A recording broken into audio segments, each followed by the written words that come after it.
ஒருத்தரை எப்படி மதிப்பிடுவீர்கள்? ஒருவரை எப்படி மதிப்பிடுவீர்கள் நீங்கள்? ஆள் கோட்டு சூட்டும் போட்டிருக்கிறான், நல்ல மீசை வைத்திருக்கிறான், நல்ல டை கட்டி இருக்கிறான், ரோலக்ஸ் வாட்ச் கட்டி இருக்கிறார், ஒரு மான்பிளாக் பெண் பேனா வைத்திருக்கிறார், டை கட்டி இருக்கிறார், இவள் பட்டுப்புடவை கட்டி இருக்கிறாள், எல்லாம் செய்திருக்கிறாள், தங்க நகை அணிந்திருக்கிறாள். எதை பார்த்து நீங்கள் ஒருவரை மதிப்பிடுவீர்கள்? இது வள்ளுவன் காலத்தில் மட்டுமல்ல தோழர்களே. இப்ப நான் சொல்ற கருத்து, மனிதன் ஜாதி, மனித ஜாதியின் கடைசி ஆண் இருக்கும் வரை, கடைசி பெண் இருக்கும் வரை, மனித குலத்தின் உயிர் இருக்கும் வரை இந்த திருக்குறள் நிலைக்கும் என்பது என்னுடைய கருத்து. உருவத்தை கண்டு எடை போடாதே, செயலை கண்டு எடை போடு. செயல், ஒரு மனிதனின் உண்மையான உருவம் என்பது செயல். அவன் முகம் என்பது செயல், அவன் குணாதிசயம் என்பது செயல். செயலை வைத்து ஒருவனை நீங்க மதிப்பிட வேண்டும். வள்ளுவர் சொல்றார், கவிஞர் வள்ளுவர் வராறு பாருங்க, அம்பு நேரானது, யாழ் வளைந்தது. நேரான அம்பு சிறந்ததா, வளைந்திருக்கிற யாழ் சிறந்ததா? அம்பு நேர இருக்கு, ஆனால் அது உயிர் பிடிக்கும் ஆயுதம். யாழ் வளைந்திருக்கு, அது இசையின் ஜீவிதம். நேரான அம்பு உயிர் பிடிக்கும், வளைந்திருக்கும் யாழ் இசை கொடுக்கும். கணை கொடிது, கணை கொடிது, யாழ் கோடு செவ்விது. கணை நேராக இருக்கிற கணை கொடுமையானது, யாழ் கோடு செவ்விது. யாழின் வளைந்திருக்கிற வடிவம் இனியது, நல்லது. அதனால் என்ன செய்யணும்னா, அங்கு அன்ன வினைபடுபாலால் குழல். அம்பு நேராக இருந்தாலும் உயிர் குடிக்கிறது, கெட்டது. யாழ் வளைந்திருந்தாலும் இசை கொடுக்கிறது, அது வளைந்திருக்கிறது, ஆனாலும் இனிமை தருகிறது. அதனால் நேராக இருக்கிறான் ஒருவன் என்று நம்பி விடாதே. ஒருவன் வளைந்திருக்கிறார் என்று மாற்றுத்திறனாளியை நீ தள்ளிவிடாதே. வளைந்தவன் நல்லவனாக இருப்பான், நிமிர்ந்தவன் தீயவனாகவும் இருப்பான். நிமிர்ந்தவன் எல்லாம் தீயவன் அல்ல, வளைந்தவன் எல்லாம் நல்லவன் அல்ல. நிமிர்ந்தவனிலும் கெட்டது உண்டு, வளைந்தவனிலும் நன்மை உண்டு. இப்படி ஒரு அழகு செய்கிறார். பாலியல் தொழிலை கண்டித்த முதல் பெரும் கவிஞன் இந்தியாவில், தமிழ்நாட்டில் நம்மவர் தான். நான் அர்த்த சாஸ்திரம் படித்திருக்கிறேன். அர்த்த சாஸ்திரத்தில் வருகிறது, வெளிநாட்டிலிருந்து தூதுவன் வந்திருக்கிறார் என்றால் அவருக்கு வேண்டியதை செய்து கொடு, மது கொடு, இறைச்சி கொடு, அவன் விரும்பிய பெண்ணை பரிசு கொடு. அர்த்த சாஸ்திரத்தில் எங்க திருக்குறள் நாகரிகத்தின் உச்சம், பண்பாட்டின் உச்சம், அறிவின் உச்சம், மனித மாண்பின் உச்சம். அவர் பரத்தமையை கண்டிக்கிறார். இதை விட பரத்தமையை கண்டித்து ஒரு அனுபவத்தை சொன்னவர் யாரும் இல்லை. அறியாத பெண்ணோடு எப்படி நீ மோகிக்கிறாய், எப்படி தழுவுகிறாய், எப்படி உரையாடுகிறாய்? ஒரு ஆணும் பெண்ணும் கூடுவதற்கு மிக மிக முக்கியமானது ஒருமித்த உணர்ச்சி. ஆண் உணர்ச்சியோடு பெண் ஒத்து போகவில்லை என்றாலும், பெண்ணின் உணர்ச்சியோடு ஆண் ஒத்து போகவில்லை என்றாலும், அது ஒருதலை காமம், ஒருவர் மட்டும் இயங்குவது. பாலுணர்ச்சி என்பது இருவரும் சேர்ந்து இயங்குவது. ஒருவர் மட்டும் இயங்குவதற்கு பெயர் காமம் அல்ல, காதலும் அல்ல, கலவியும் அல்ல. ஆனால் பரத்தமை கொண்டவள், ஆனால் உன்னோடு உறவாடுகிறாள், நீ அவளோடு உறவாடுகிறாள். இது எப்படி தெரியுமா இருக்கிறது? ஒரு பரத்தையை பற்றி ஒரு பேட்டி எடுத்தார்கள். அந்த பரத்தையை பற்றி எடுத்த பேட்டியில், அந்த நேரத்தில் நீ சுகிக்கிறாயா இல்லை வெறுக்கிறாயான்னு ஒரு கேள்வி, ஒரு பாலியல் தொழிலாளியை பற்றி கேள்வி. அந்த நேரத்தில் நீ சுகிக்கிறாயா வெறுக்கிறாயா? ஒரு பாலியல் தொழிலாளி சொன்ன பதில், அந்த நேரத்தில் நான் சுவரில் ஓடுகிற பல்லியை வேடிக்கை பார்த்து கொண்டிருப்பேன். எனக்கு இதுல ஈடுபாடு இல்லை. ஈடுபாடு இல்லாத ஒன்றில் எப்படி நீ இணைகிறாய், எப்படி கலப்பாய், எப்படி கரைவாய்? ஒரு கலத்தல் என்பது கரைதல், இணைதல், உருகுதல், உறைதல், இரண்டு மற்று ஒன்றாகி போதல், இரண்டு தேகங்கள் ஒன்று கூடி ஒரே உயிராய் ஒரே உடலாய் ஆகி போகுதல். வள்ளுவர் சொல்றாரு, இங்க வர்றாரு கவிஞர் வள்ளுவர், பொருட்பெண்டிர் பொய்மை முயக்கம். பொருள் வாங்கி கொள்கிற பரத்தையோடு நீ கொள்கிற பொய்யான தழுவல் என்பது எதை போன்றது? அங்கதான் வருது கவிதை. இந்த பொய்யான முயக்கம் எதை போன்றது? வள்ளுவர் சொல்றார், இருட்டில் இருட்டில் முகந்தெரியாத பிணத்தை தழுவுவது. இருட்டில் முகந்தெரியாத பிணத்தை தழுவுவது போன்றது. எப்பா, இதை நான் ஒருத்தர் சொன்ன, ஒரு பெரியவர்கிட்ட, ஒரு 80 வயது பெரியவர்கிட்ட சொன்ன இந்த குரலை இப்படி இல்லாம வள்ளுவர் சொல்லி இருக்காரு. அவங்களுக்கு இந்த அறம்பொருள் அது மட்டும் தெரியுது, இது தெரியல. இதையும் வள்ளுவர் சொல்லி இருக்கார். இதுல ரொம்ப முக்கியமான கருத்து, இருட்டறையில் பிணந்தழியற்று அப்படி இருந்தா அதுல கொஞ்சம் பொருள் இருக்கு. இருட்டறையில் தன் தந்தையின் பிணத்தை தழுவுதல் உணர்ச்சி இருக்கும், தாயின் பிணத்தை தழுவுதல் உணர்ச்சி இருக்கும், தமையன் பிணத்தை தழுவுதல் உணர்ச்சி இருக்கும், அழலாம். ஏதில் பிணம்? முகந்தெரியாத, பெயர் தெரியாத, பால் தெரியாத. நான் சேர்த்துக்கிட்டேன் இதை. அந்த பிணம் ஆனா பெண்ணா அதுவும் தெரியவில்லை. ஏதில் பிணம்? பெயரற்ற, முகமற்ற, பால் தெரியாத ஒரு பிணத்தை இருட்டறையில் தழுவுவது போன்றது பரத்தையோடு ஒருவர் இன்பம் துய்ப்பது. இதைவிட உலகத்தில் எந்த கவியன் சொல்லி இருக்க முடியும்? எந்த அறிஞன் சொல்லி இருக்க முடியும்? திருவள்ளுவருக்கு இந்த ஒரு குறளுக்காக நீங்கள் கரவொலி செய்யுங்கள். 2000 ஆண்டுகளுக்கு பின்னால் வள்ளுவன் காதில் இது எட்டட்டும் என்று நினைக்கிறேன். அவருடைய காமத்துப்பால் எல்லாமே கவிதை, இன்பத்துப்பால் முழுக்க கவிதை. சொல்றா ஒருத்தி, உங்க கணவர் வந்துகிட்டு இருக்காரு. எதுக்கு வந்துகிட்டு இருக்காரு? மனைவி கேட்கிறா. என்ன அழகுங்க, நாடகம். திருவள்ளுவரை இன்னும் யாரு சரியா படிக்கலைங்க. சும்மா விளம்பரம், வியாபாரம், சும்மா எல்லாரும் சொல்றாங்க, நம்மளும் சொல்லுவோம். ஜனகணமனுக்கு எத்தனை பேருக்கு அர்த்தம் தெரியும்? தமிழ் தாய் வாழ்த்துக்கே தெரியாது. ஜனகணமன எத்தனை பேருக்கு அர்த்தம் தெரியும்? ஆனா ஜனகணமன கைதிட்டுகிற நண்பர் உணர்ந்து இருக்கிறார், உணர்ந்து கைதிட்டுகிறார். ஜனகணமன என்றால் என் மனதில் பதிவாகி போன ஒளி கூட்டம். அந்த ஒளி கூட்டத்தை என்னால் திருப்பி சொல்ல முடியும், பொருள் தெரியாது. தமிழ்தாய் வாழ்த்தும் ஒளி கூட்டமாகி விடுகிறது. தமிழ்தாய் வாழ்த்துக்கும் தேசிய கீதத்துக்கும் பொருள் தெரிந்து கொண்டு பாடுகிற போதுதான் எழுதிய கவிஞனுக்கு மரியாதை, பாடுகிற நமக்கும் மரியாதை என்பதை மறந்து விடாதீர்கள் நண்பர்களே. எனவே திருக்குறளை இன்னும் நீங்கள் படிக்கவில்லை, படிக்க வேண்டும். ஆசிரிய பெருமக்கள் நயம் சொல்லிக் கொடுங்கள். சொல்லுக்கு சொல் சொல்லிக் கொடுப்பதை விட சொல்லுக்கு பின்னால் இருக்கும் பெரும்பொருளை எங்கள் பிள்ளைகளுக்கு சொல்லிக் கொடுங்கள். ஆசிரிய பெருமக்களே, உங்களை விரும்பி வேண்டி கேட்டுக் கொள்கிறேன். இதுவரைக்கும் சொல்லிக் கொடுத்த திருக்குறள் கற்பித்தல் முறையை சற்றே மாற்றி திருக்குறளை பொருளோடும் அறிவோடும் கவிதையோடும் நயத்தோடும் நியாயத்தோடும் சொல்லிக் கொடுக்க வேண்டும் என்று தமிழாசிரிய பெருமக்களை நான் வணங்கி கேட்டுக் கொள்கிறேன். இது நடக்க வேண்டும் என்று விரும்புகிறேன். உன் கணவர் வர்றாரு, எதுக்கு வர்றாரு?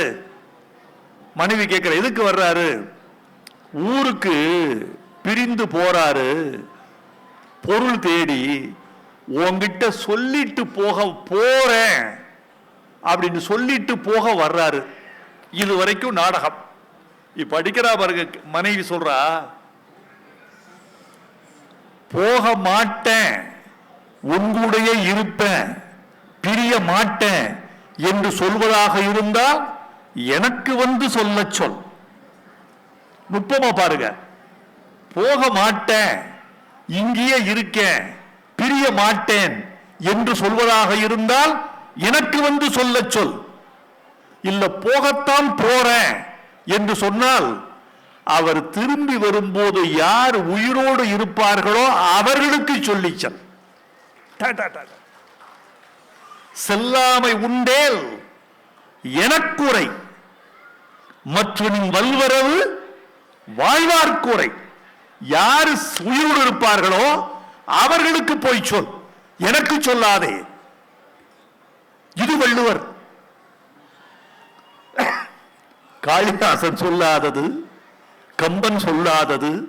எனக்கு ஒரு திருக்குறள் எழுதியிருக்கிறேன் முன்னுரையில். ஒரு பெரிய தமிழுக்கு ஒரு தவக்குறைவு இருந்திருக்கிறது. தமிழ் ஒரு தவக்குறைவு செய்திருக்கிறது. என்னவென்றால், திருவள்ளுவரை மட்டும் ஒரு காவியம் எழுத சொல்லி தமிழ் ஆணையிட்டிருந்தால் அது உலகத்தை வெல்லுகிற காவியமாக இருந்திருக்கும். அவ்வளவு கவிதை ஆற்றல் வள்ளுவருக்கு வாய்த்திருக்கிறது. இல்ல, ஔவை கள்ளருந்தி இருக்கிறாள், அதியமான் கள்ளருந்தி இருக்கிறான். இது உண்டு. கள் என்பது நம் தமிழர்களின் ஒரு பானமாகவே இருந்திருக்கிறது. கள் உண்ணல் என்பது தமிழர்களின் கலாச்சாரத்தில் ஊறி இருக்கிறது. அது அளவாக இருந்த வரைக்கும் சமூக கேடு இல்லை. அளவுக்கு அதிகமாக போகிற போது அது நம்முடைய வசத்தில் இல்லை. வந்திருக்கிற புள்ளி விவரத்தை சொன்னால் நீங்கள் ஆடி போவீர்கள். ஐநா சபை ஒரு அறிக்கை கொடுத்திருக்கிறது. 15 வயதிலிருந்து 64 வயதுக்கு உட்பட்ட மனித குலத்தில் மொத்தம் 30 கோடி பேர் போதைக்கு அடிமையாகி இருக்கிறார்கள் உலகத்தில். 30 கோடி. 2021 21 கோடியாக இருந்த இந்த போதை பழக்கத்தின் எண்ணிக்கை 2025 30 கோடியாக வளர்ந்திருக்கிறது. 3 கோடியே 1 லட்சம் பேர் கஞ்சாவுக்கு அடிமையாக இருக்கிறார்கள். 2.7 லட்சம் பேர் ஓபியம் அடிமையாக இருக்கிறார்கள். மது ஒரு பக்கம், போதை ஒரு பக்கம். இந்த மதுவும் போதையும் இந்த மனித குலத்தினுடைய ஒட்டுமொத்த மனித வளத்தை உறிஞ்சி இருக்கிறது. இதை சொல்வதற்கு எனக்கு உரிமை இருக்கிறது. இதை சொல்வதற்கு எனக்கு தகுதி இருக்கிறது. மனிதா, போதையை விட்டு வெளியே வா. மனிதா, கள்ளுண்ணாதே. 2000 ஆண்டுகளுக்கு முன் வள்ளுவர் சொன்ன சொல்லை மீண்டும் சொல்ல வேண்டிய இடத்தில் இருக்கிறோம். ஒட்டுமொத்த மனித குலம் தடுமாறுகிறது. நண்பர்களே, எனக்கு ஒரு தோட்டம் இருக்கிறது ஊரில். அந்த தோட்டத்தின் காவலாளி ஒருத்தரை தேடிக்கொண்டிருந்தேன். ஒரு காவலாளிக்கு வயதாகிவிட்டது, ஓய்வு பெற்று விட்டார். இன்னொரு காவலாளி வேண்டும் என்றேன். இதுவரைக்கும் காவலாளி கிடைக்கவில்லை. நம்ப மாட்டீர்கள், என்னுடைய 3ஆம் நிபந்தனை அவர் 12 மணி நேரம் பணியாற்ற வேண்டும் என்பது. என்னுடைய 2ஆம் நிபந்தனை அவர் பணியில் தூங்கக்கூடாது என்பது. என்னுடைய இந்த 2 நிபந்தனைக்கு ஓகே. இந்த 2 நிபந்தனைக்கு ரொம்ப பேர் வந்துட்டாங்க. முதல் நிபந்தனை, அவர் குடி அற்றவராக இருக்க வேண்டும் என்பது. ஆச்சரியமா இல்ல? வைரமுத்துவுக்கு பல பேரை தெரியும். எல்லா சமூகத்திலும் ஆள் இருக்கிறார்கள். எல்லாருக்கும் சொல்லி வைக்கிறேன், குடி இல்லாத ஒரு மனிதனை எனக்கு காவலாளியாக கொண்டு வர முடியுமா என்றால் சமூகத்தில் தயக்கம் இருக்கிறது. ஒரு காலத்தில் மாரிச்சாமி வீடு எங்க இருக்கு? அதோ அங்க ஒரு குடிகாரன் வீடு இருக்கும். அதுக்கு பக்கத்து வீடு ஒரே ஒரு குடிகார வீடு இருந்தது. இன்னைக்கு போய் முத்துச்சாமி வீடு எங்க இருக்கு என்று கேட்டால் ஒரே பொட்டிக்கடை பக்கத்துல குடிக்காத ஒரே ஒரு வீடு இருக்கு, அதுதான் மாரிசாமி வீடு. நண்பர்களே, இது எங்கு போய் முடிகிறது? நம்முடைய இளம் தலைமுறையினுடைய சத்துக்கள், அவன் தத்துவங்கள், அவன் வேர்வை, அவன் உழைப்பு, அவன் மூளை எல்லாமே தேய்மானமாகிறது இந்த போதையில். இந்த போதையில வள்ளுவர் சொல்றாரு, ஒருத்தர் சொல்றார், வள்ளுவர்கிட்ட வந்து சொல்றார், ஐயா குடிகாரனை திருத்த பார்க்கிறீர்கள், ஏன் சிரமப்படுறீங்க? நீங்க ஒண்ணு செய்யுங்க, இதோ குடிச்சிட்டு ஒருவன் கீழே கிடக்கிறான் பாருங்க, இவனை காட்டுங்கள். குடிக்கிறவனை கூப்பிட்டு, இதோ மானம் அழிந்து, உடை இழந்து, தலை இழிந்து தரையில் கிடக்கிறானே, இவனை பார்த்து திருந்த கூடாதா என்று இன்னொரு குடிகாரனை அழைத்து இவனை காட்டுங்கள். அதுக்கு வள்ளுவர் சொல்றாரு, நானும் காட்டி பார்த்தேன்பா, ஒரு பய திருந்துற மாதிரி இல்ல. அதுக்கு வள்ளுவர் சொல்றாரு, கவிஞராகிறாரு, கழித்தானை, இந்த குடித்து கிடப்பவனை காட்டி குடிக்காதே என்று ஒருவனை சொல்லுவது என்பது தண்ணீருக்குள் மூழ்கி ஒளிந்து கொண்ட ஒருவனை தீப்பந்தம் கொண்டு தேடுவது போன்றது. அப்பா, தேவேந்திர பூதி, நீங்களும் கவிதை எழுதுறீங்க, நான் எழுதுறேன். இப்படி ஒரு கவிதையை 2000 ஆண்டில் நாம் எழுதியது உண்டா? கழித்தானை காரணம் காட்டுதல், கீழீர் குளித்தானை தீத்துரியற்று. விளக்கு கொண்டு தேடுவது சொல்ல, தீப்பந்தம், தீப்பந்தத்துக்கு மூடி கிடையாது, தீபத்துக்கு கூட மூடி உண்டு, லாந்தருக்கு. ஆனால் தீப்பந்தத்துக்கு மூடி கிடையாது. கழித்தானை காரணம் காட்டுதல், கீழீர் குளித்தானை தீத்துரியற்று என்று அப்படி சொல்லுகிறார். காதலை பாடுவது எளிது, கவிதை வந்துவிடும். களத்தை பாடுவது எளிது, கவிதை வந்துவிடும். அழகை பாடுவது எளிது, கவிதை வந்துவிடும். இயற்கை பாடுவது எளிது, கவிதை வந்துவிடும்.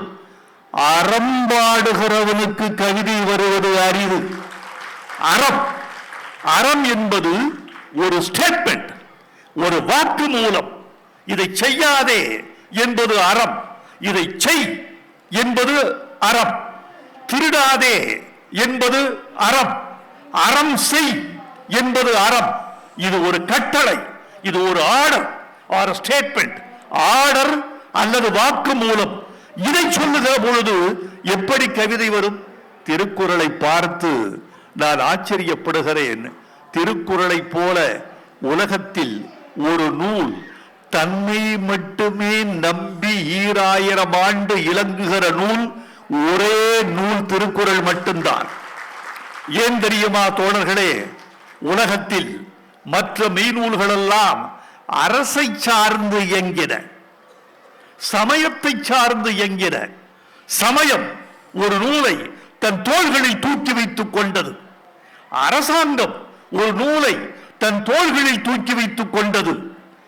கிரேக்க, லத்தீன் மெய்நூல்களைத்தான் அமெரிக்க அரசாங்கம் தன் சட்டமாக்கிக் கொண்டது. கன்ஃபியூசியஸ் சொன்ன மரபுகளைத்தான் சீன அரசாங்கம் தன் அரச மதமாக்கிக் கொண்டது. விவிலியத்தின் பழைய ஏற்பாட்டைத்தான் யூதர்கள் தங்கள் சட்டமாக்கிக் கொண்டார்கள். திருக்குர்ஆனின் திருவசனங்களை இஸ்லாத் தனக்கு சட்டமாக்கிக் கொண்டது. பௌத்தத்தின் தம்மபதத்தில் இருந்து பல செய்திகளை எடுத்துக்கொண்டு அசோகர் அரசு சட்டமாக்கியது. மனுஸ்மிருதி, சாணக்கியரின் அர்த்த சாஸ்திரம், இந்த இரண்டையும் எடுத்துக்கொண்டு இந்துஸ்தானம் தனக்கு சட்டமாக்கிக் கொண்டது. இப்படி எல்லா நூல்களையும் அரசாங்கமும் சமயமும் ஆதரித்துக் கொள்ள என் ஆசான், என் பாட்டன் திருவள்ளுவனின் திருக்குறள் மட்டும் காற்றில் யாருடைய ஆதரவும் இல்லாமல் அனாதையாக அலைந்து கொண்டிருந்தது. ஒரு இலவம் பஞ்சை போல, காற்றில் பறக்கிற காகிதத்தை போல, ஒரு அரசன் சருகை போல காலந்தோறும் 2000 ஆண்டுகளாய் திருக்குறள் அனாதையாக இருந்தது. அப்படி அனாதையாக இருந்தும் கூட இன்று உலக அறிவுக்கு தலைமை தாங்குகிற வல்லமை எங்கள் திருக்குறளுக்கும் திருவள்ளுவருக்கும் உண்டு என்பதுதான் உண்மை. நான் மீண்டும் சொல்கிறேன், அழகை பாடுவது எளிது. பாரதி அழகை பாடுகிற போது கவிதை கொட்டுகிறது. தன் காதலியை பார்க்கிறான், வானத்தை பார்க்கிறான். பூமியில் நீ இருக்கிறாய், நீ வானத்திலும் இருக்கிறாய். இது கவிதையாகி விடுகிறது. பெண்ணே, உன்னை பூமியில் பார்த்தேன், சற்றே அண்ணாந்து பார்த்தேன், அங்கும் நீதான் இருக்கிறாய். சுட்டும் விழிச்சுடரான் கண்ணம்மா சூரிய சந்திரரோ. நான் கீழே உன் கண்களை பார்த்தேன், மேல வானத்தை பார்த்தேன். சுட்டும் விழிச்சுடர்தான் கண்ணம்மா சூரிய சந்திரரோ. வட்டக்கரிய விழி கண்ணம்மா வானக்கருமை கொல்லோ. பட்டுக்கருணியில புடவை பதித்த நல்வயிரம் நட்ட நெடுதிசையில் தெரியும் நட்சத்திரங்களடி. காதலியை பார்க்கிற போதும் இயற்கையை பார்க்கிற போதும் சொல் சுதி சேர்கிறது, கவிதை லயம் கூடுகிறது. அழகை பாடுகிற போது ஒருவன் கவிஞர் ஆகிவிடுகிறான். நிலாவை பார்க்கிறார் பாரதிதாசன். நிலாவை பார்க்கிற போது அவருக்கு தோன்றுகிற வியப்பு, ஷெல்லி பாடாத அழகு, கீட்ஸ் பாடாத அழகு, பைரன் பாடாத அழகு, எஸ்ரா பவுண்ட் பாடாத அழகு. இந்த அழகையெல்லாம் பாவேந்தர் பாரதிதாசன் ஒரு பாட்டுக்குள் கொண்டு வருகிறார். நீலவான் ஆடைக்குள் உடல் மறைத்து நிலவென்று காட்டுகிறாய் ஒளிமுகத்தை. ஏ நிலவே, நீ முகம் மட்டும்தான் காட்டுகிறாய், வட்டமாக தெரிகிறது. உடல் எங்கே? நீல வானம் என்ற துணிக்குள்ளே உன் உடலை மறைத்துக் கொண்டாயா? நீலவான் ஆடைக்குள் உடல் மறைத்து நிலவென்று காட்டுகிறாய் ஒளிமுகத்தை. கோலம் முழுதும் ஏன் ஏன் உன்னை மறைத்துக் கொண்டாய்? இந்த முகத்தை பார்த்தே இந்த உலகம் இந்த கிறுக்கு பிடித்து அலைகிறதே. ஒருவேளை உன் முழு உடலை முழு அழகை காட்டிவிட்டால் காதல் கொள்ளையிலே உலகம் சாபோ. வானச்சோலையிலே பூத்த தனிப்பூவோ, நீதான் சொக்கவில்லி பார்க்குடவோ, அமுத ஊற்றோ. காலை வந்த செழும்பருதி, இதான் அற்புதம் அற்புதம்.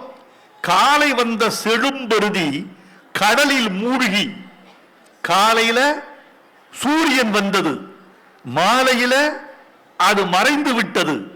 சூரிய சூடு தணிக்க அந்த சூரியன் கடலுக்குள் மூழ்கி மாலையிலே நிலாவாக வந்து விட்டதா? இப்படி பாடுவது அழகு, இப்படி பாடுவது எளிது. என்னை இந்த மேடையில் நட்சத்திரத்தை பற்றி எழுது என்றால் நான் சொல்லிக்கொண்டே இருப்பேன். உங்களால் தட்டச்சு செய்ய முடியாது. காற்றை பற்றி ஒரு கவிதை எழுது என்றால் சொல்லிக்கொண்டே இருப்பேன். நீங்கள் சுருக்கெழுத்தில் தான் எழுத வேண்டும். இது பாடுவது எளிது.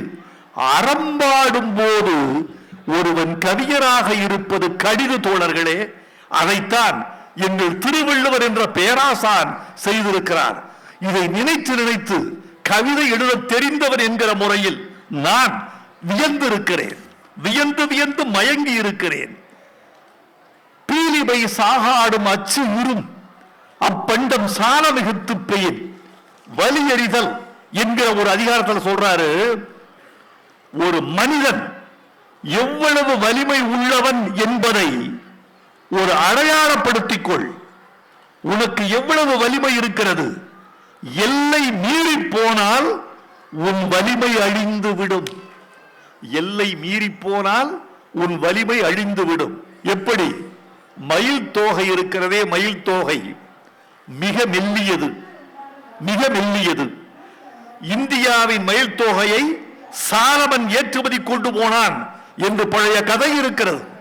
அந்த மயில் தோகை மெல்லிய தோகை, அதை வண்டியில் ஏற்றுகிறார்கள். மயில் தோகை எவ்வளவு மெல்லியது! அந்த மயில் தோகையை கூட வண்டியின் பாரத்திற்கு அதிகமாக ஏற்றினால் அச்சு முறிந்து விடும். பீலிவை சாகாடும் அச்சு இரும் அப்பண்டம் சாலமிகுத்து பெயின். இது யார் சொன்னது? வள்ளுவர் சொன்னது. ஒரு பக்கம் வலிமையை சொல்லுகிறார், இன்னொரு பக்கம் பீலியை சொல்லுகிறார். பீலி என்ற அனுபவத்தை வலிமை என்ற தத்துவத்தோடு, அனுபவத்தை தத்துவத்தோடு சேர்ப்பது என்பது எல்லா கவிஞருக்கும் வந்துவிடாத தோழர்களே. சூதாட்டத்தை பற்றி எவ்வளவு படித்திருக்கிறோம். ஒரு இதிகாசமே சூதாட்டத்தால் எழுந்தது. நளவெண்பா சூதாட்டத்தால் எழுந்தது.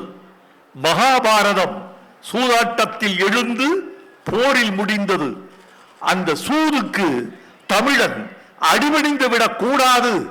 சூது என்ற வழக்கத்திற்கு தமிழன் மட்டுமல்ல, மனிதன் அடிபணிந்து விடக் கூடாது என்று சொல்ல வருகிற வள்ளுவர் ஒரு உவமையை சொல்லுகிறார். உவமை சொல்லுவதில் நான் படித்த உலக கவிதைகளில் யாருக்கும் இழைத்தவர் அல்ல நம்முடைய வள்ளுவ பேராசான். ஷேக்ஸ்பியருடைய ஒரு வரியை உலகமெல்லாம் மேற்கோள் காட்டுவார்கள். கிங் லியர் என்ற நாடகத்தில் கார்டீலியா என்ற பெண் அழுகிறாள். அவள் அழுது கொண்டே புன்னகைக்கிறாள். இதை சொல்ல வருகிற ஷேக்ஸ்பியர் சொல்லுகிறான், எல்லா விமர்சகர்களும், உலகத்தினுடைய கவிஞர்களும், எல்லா பத்திரிகையாளர்களும் மீண்டும் மீண்டும் மேற்கோள் காட்டுகிற வரி இந்த வரி. கார்டீலியா அழுது கொண்டே புன்னகைக்கிறாள், புன்னகைத்துக் கொண்டே அழுகிறாள். இதை சொல்ல வருகிற ஷேக்ஸ்பியர், ஆஹா, அவள் புன்னகைத்துக் கொண்டே அழுகிறாள், வானம் வெயிலடித்துக் கொண்டே மழைக்கிறது. அழகுதான். இதெல்லாம் போகிற போக்கில் எங்கள் கவியர்கள் சொல்லிவிட்டு போவதுதான். ஆனால் வள்ளுவர் சூதாடுகிறவனை பார்த்து சொல்லுகிறார், நீ சூதை விரும்பாதே. இது சாதாரணம், இது ஒரு அறம். சூதை விரும்பாதே, இது வரைக்கும் ஒரு புலவன் சொல்ல முடியும். அடுத்த கவியராக அடுத்த எட்டில், அடுத்த பாய்ச்சலில், அடுத்த வீச்சில் கவியராகிறார் எங்கள் திருவள்ளுவர். வேண்டற்க சூதினை, சூதை விரும்பாதே, வென்றிடினும், அப்பா, ஜெயிச்சாலும் சூதை விரும்பாதே. இதுக்கு கிளைமாக்ஸ் அப்புறம் போறார். வேண்டற்க சூதினை வென்றிடினும், நீ ஜெயிச்சா கூட சூதை விரும்பாதே. அந்த வெற்றி எப்படிப்பட்டது தெரியுமா? வென்றது போல் காட்டி உன்னை கொன்றுவிடும் சூது. எப்படி தெரியுமா? எப்படி தெரியுமா சொல்றாரு? தூண்டில் போடுகிறான் மீனுக்கு. அந்த தூண்டில் இரும்பின் நுனியில் ஒரு புழுவை மாட்டி வைத்திருக்கிறான். புழு என்று கருதி இரையை தேடி மீன் வருகிறது. புழுவுக்கு பதிலாக இரும்பை தின்று விடுகிறது. வேண்டற்க சூதினை வென்றிடினும், வென்றதும் தூண்டிற் பொன் மீன் விழுங்கியற்று. தூண்டில் இருக்கக்கூடிய புழுவை மாறாக புழுவை போடுது. முதல் வெற்றி புழுவை சாப்பிட்டது மாதிரி இருக்கும். அடுத்து சூது எங்க கூட்டு போகும் தெரியுமா? அந்த தூண்டில் முள்ளுக்கு கூட்டிட்டு போயிடும். ஒன்ன வேண்டற்க சூதினை வென்றிடும், வென்றதும் தூண்டிற் பொன் மீன் விழுங்கியற்று. என்ன இதை படிச்சுட்டுங்க, நான் ஒரு 14 வயதில் இந்த குறளை படித்திருப்பேன். உரை எழுதும் போது இந்த இடத்தில் நான் உட்கார்ந்து விட்டேன். என்னடா ஞானி இவன்! எப்படிப்பட்ட தமிழ் பரம்பரையில் நாம் பிறந்திருக்கிறோம். நான் தமிழனாக பிறந்ததற்காக பல முறை வெட்கப்பட்டிருக்கிறேன்.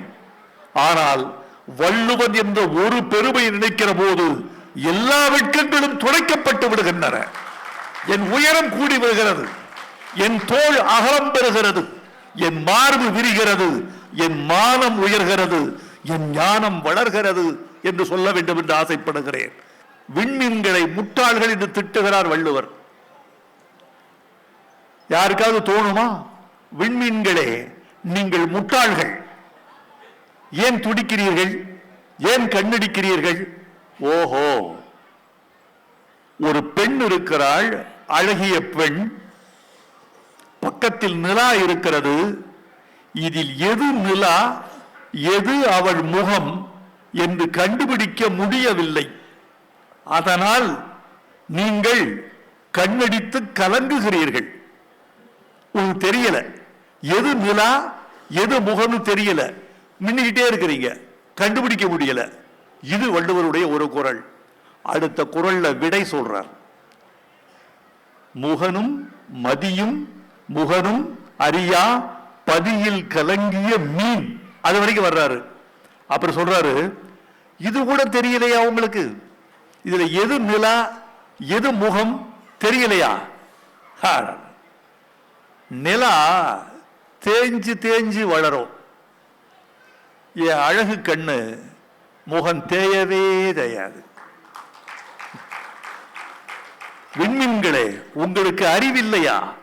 நிலா தேய்ந்து தேய்ந்து வளரும். என் அழகு கண் தேய மாட்டாள். இது ஒரு சாட்சி போதுமா? இன்னொரு சாட்சி வேண்டுமா? இன்னொரு சாட்சி சொல்றேன். என்ன சாட்சி? வளர்ந்த பிறகு, நிலா வளர்ந்த பிறகு நிலவின் முகத்தில் ஒரு கரை உண்டு.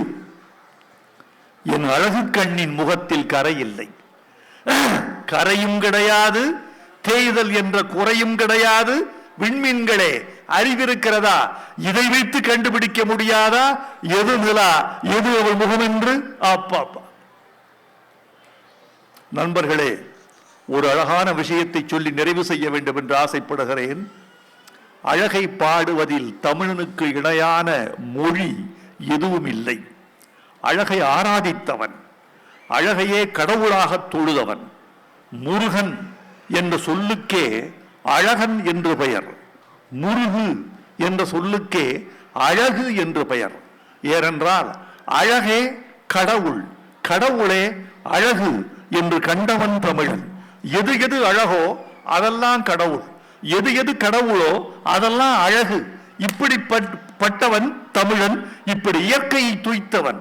குறிஞ்சியிலும் முல்லையிலும் மருதத்திலும் நெய்தலிலும் பாலையிலும் அழகை ஆராதித்து ஆராதித்து வாழ தலைப்பட்டவன் தமிழன். அப்படிப்பட்ட தமிழன் எப்படியெல்லாம் அழகை துய்த்திருப்பான், நினைத்திருப்பான் என்று பாருங்கள். அதில் உச்சம் வள்ளுவர் என்று கருதுகிறேன். சங்க இலக்கியத்தில் ஒரு பாட்டு இருக்கு, ஒரு பெண் அழகி, மிக முக்கியமான பாட்டு.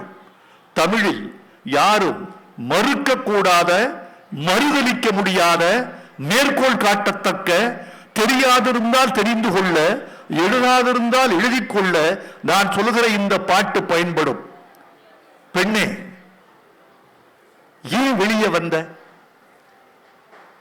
தண்ணீர் எடுக்க குடத்தோடு ஏன் ஆற்றுக்கு போனாய்? அங்க பார், 4 பேர் மயக்கம் போட்டு கொடுத்து கிடக்கான், இங்க ரொம்ப பேர் செத்து கிடக்கான். நாட்டில் அவன் பைத்தியம் பிடிச்சிருச்சு தெருவில். எப்படி நீ இந்த அழகை வைத்துக் கொண்டு எப்படி சொல்லாம கொல்லாம நீ வீதி வீடியா வர்ற? யார் மேல தப்பு? உன் மேல தப்பா? இல்ல. இது நடக்கும் என்று தெரிந்தும் கூட உன்னை வெளியே விட்டார்களே உங்கள் பெற்றோர்கள், தாய் தந்தையர், அவர்களும் இது தவறா? உன் மீதும் தப்பு இல்ல, நீ வெளியே வந்துட்ட. உன்னை வெளியே விட்ட அந்த அப்பா அம்மா, அவங்க மேலேயும் தப்பு இல்ல. பிறகு யார் மேல? அரசன் மீது தப்பு. அடப்பாவி, ஒரு பெண் வீதி வழி போகிறாள், பைத்தியம் பிடித்து அலைகிறார்கள் இளைஞர்கள், விழுந்து மயக்கம் அடைகிறார்கள். அரசனுக்கும் இதுக்கும் என்ன சம்பந்தம்? புலவன் சொல்றான், ஒரு மத யானை, ஒரு யானைக்கு மதம் பிடித்து விட்டது. அந்த மத யானை ஆற்றுக்கு தண்ணீர் குடிக்க செல்கிறது. அப்படி சென்றால் மத யானை வருகிறது, எல்லாம் கதவை சாத்திக் கொள்ளுங்கள், மத யானை வருகிறது, எல்லோரும் கதவை சாத்திக் கொள்ளுங்கள், மத யானை வருகிறது, வீதியில் யாரும் நடமாடாதீர்கள் என்று பறைய அறிவித்த பிறகுதான் மத யானையை ஆற்றுக்கு அழைத்து செல்வார்கள். அது அரசனுடைய கடமை. அப்படி இந்த பெண் வெளியே வர்றா என்று பறையறிக்கவே விட்டே ராஜா, நீதாப்பா தப்பு. மத யானை வருவதாவது பறையறிவிக்கிறாயே, இந்த மத யானை அழகு கொண்ட இந்த பெண் இவள் வீதி வழி போகிற போது இத்தனை விபத்துகள் நடக்கும் என்று தெரியாமல் பறை அறிவிக்காமல் விட்ட அரசனே, நீதான் தவறுடையவன், நீயும் தவறில்லை. நின்னை புறங்கடை போனரை விட்ட நுமரும் தவறிலர்.